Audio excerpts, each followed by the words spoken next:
ce geste de toi viendra mon secours.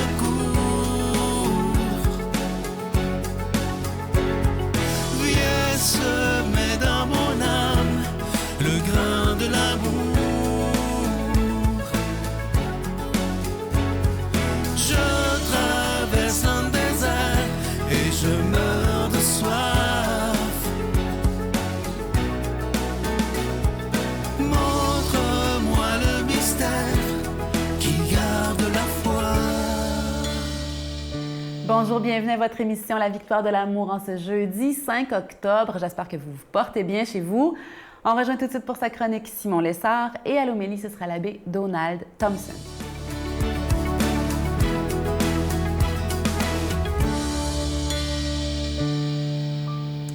Bonjour tout le monde. Alors, je continue à vous parler des fruits du Saint-Esprit, les fruits qui sont des signes de la présence de l'Esprit Saint en nous.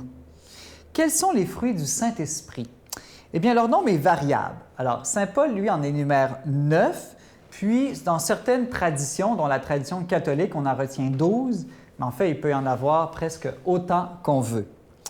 Alors, dans la lettre aux Galates, Saint Paul dit « Voici le fruit de l'Esprit. Amour, joie, paix, patience, bonté, bienveillance ou bénignité, fidélité, douceur ou mansuétude, et maîtrise de soi ou modestie ou chasteté. » Les maîtres spirituels des 2000 dernières années en ont ajouté 3 autres là, à ces 9 principaux dont parle Saint Paul. Donc, ils ont ajouté la longanimité, qui est une sorte de patience à attendre les biens à venir. Ils ont ajouté aussi la continence, qui est la juste mesure dans nos désirs des bonnes choses. Et je l'ai mentionné tout à l'heure, la chasteté, pas dans le sens sexuel, mais la chasteté dans le sens de la juste mesure dans nos désirs des mauvaises choses. Les fruits sont comme des poussées du Saint-Esprit en nous qui nous aident à bien nous comporter en nous-mêmes, avec les autres et avec toutes les créatures. Alors, premièrement, l'amour, la joie et la paix. Eh bien, l'amour, la joie et la paix nous aident à être bien avec nous-mêmes, je dirais, face au bien de la vie. Ensuite vient la patience et la longanimité qui nous aident à être bien avec nous-mêmes face aux maux de la vie, aux difficultés. On peut parler ensuite de la bonté, la bienveillance, la douceur et la fidélité, qui nous aident à bien nous comporter avec toutes les personnes autour de nous. Enfin, la modestie, la continence ou la chasteté nous aident à bien nous comporter avec toutes les autres créatures qui ne sont pas des êtres humains, comme la nourriture, la boisson, le vêtement ou l'argent, par exemple. Bref, plus nous vivons dans l'esprit, plus nous verrons ces fruits dans notre vie. Et vous savez, les fruits, on les comprend aussi toujours dans la lumière de l'amour de Dieu, parce que l'Esprit Saint, il est amour. Et c'est très intéressant parce que Saint Paul énumère, lui, d'autres fruits à un autre endroit dans son hymne à la charité. Alors, vous le connaissez dans la première lettre aux Corinthiens, il va dire par exemple « L'amour prend patience, l'amour rend service, l'amour ne jalouse pas. » Ce sont des fruits, ceux-là aussi. L'amour ne se vante pas, ne se gonfle pas d'orgueil. Il va dire que l'amour trouve sa joie dans ce qui est vrai. Il supporte tout, fait confiance en tout, il espère tout, il endure tout. Voilà d'autres beaux fruits ou effets de l'esprit d'amour en nous. Au fond, ce qu'il faut retenir, c'est très simple. C'est que lorsqu'on laisse l'Esprit Saint agir en nous, eh bien, il laisse ce goût, ce bon goût en nous, qui sont les fruits de l'Esprit.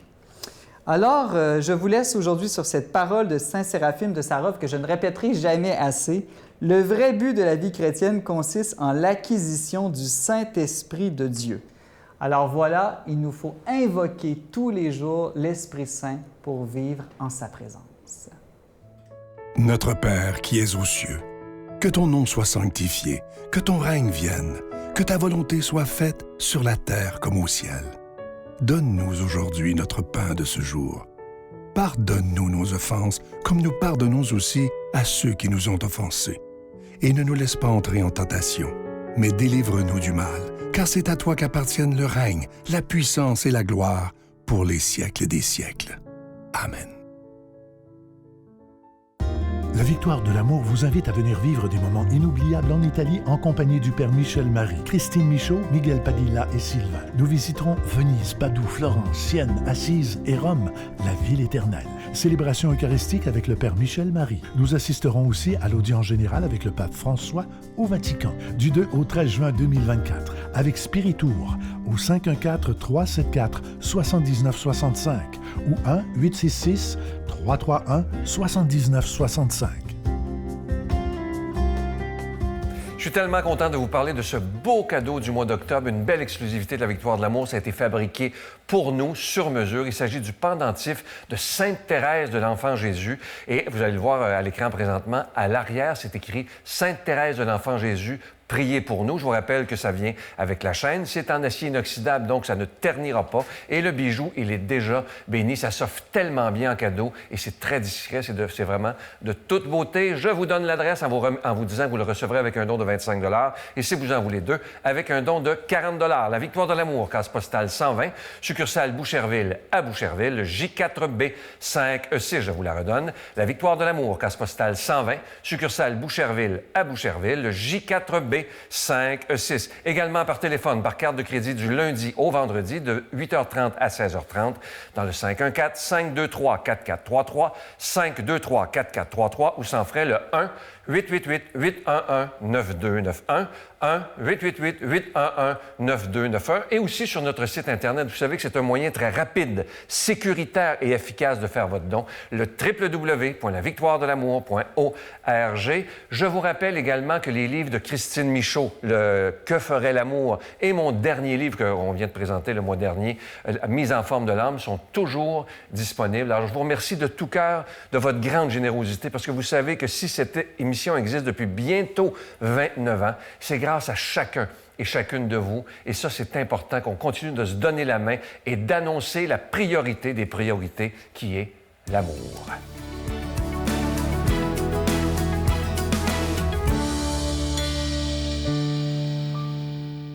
Mon Dieu, donnez-moi la sérénité d'accepter les choses que je ne peux changer, le courage de changer les choses que je peux et la sagesse d'en connaître la différence. Amen.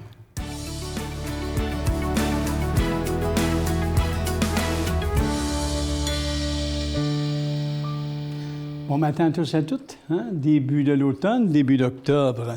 Aujourd'hui, l'évangile de ce jour, c'est Luc, chapitre 10, versets 1 à 12, son évangile. En ce temps-là, parmi les disciples, le Seigneur en désira encore 72.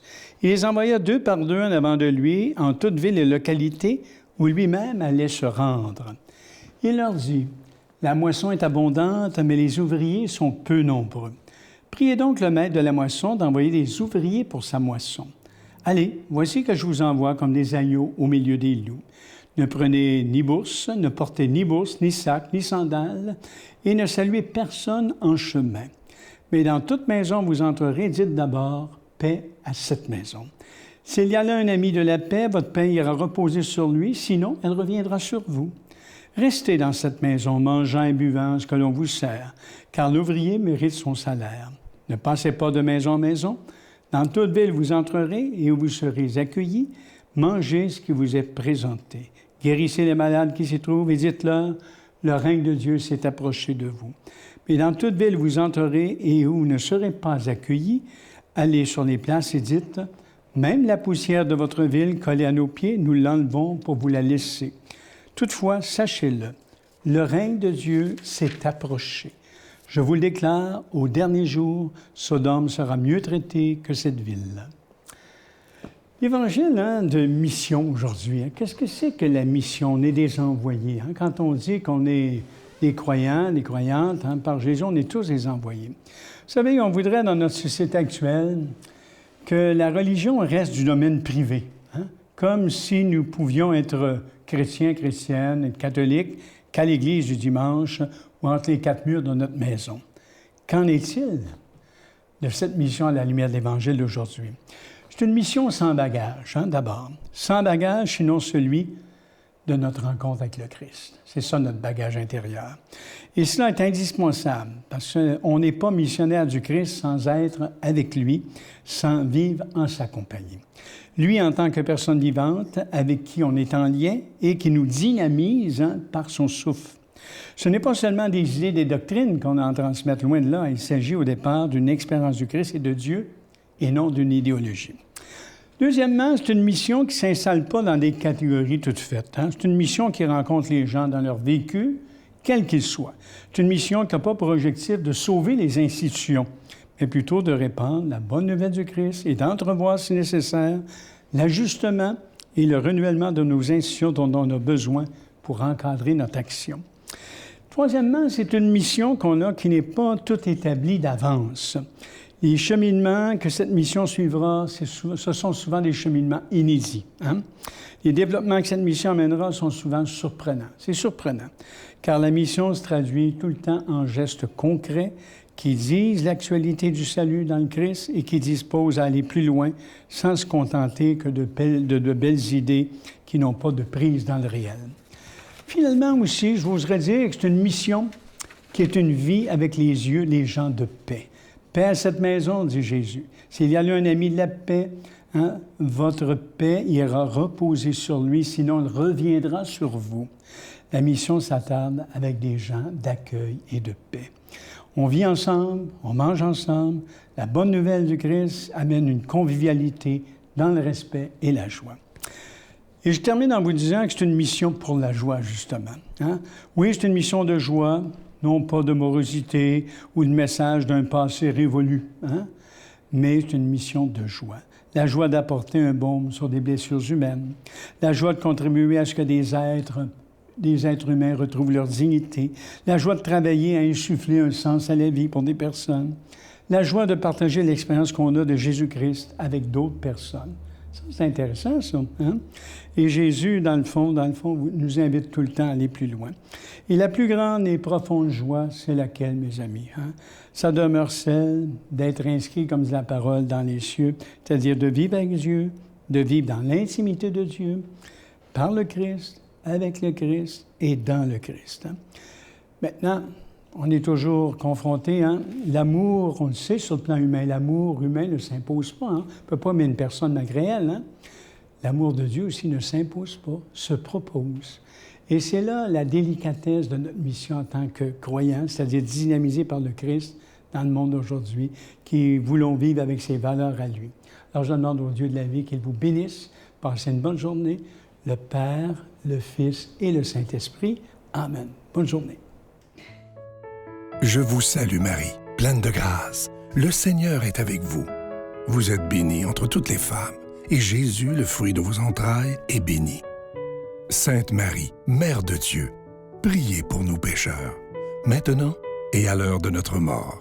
Amen.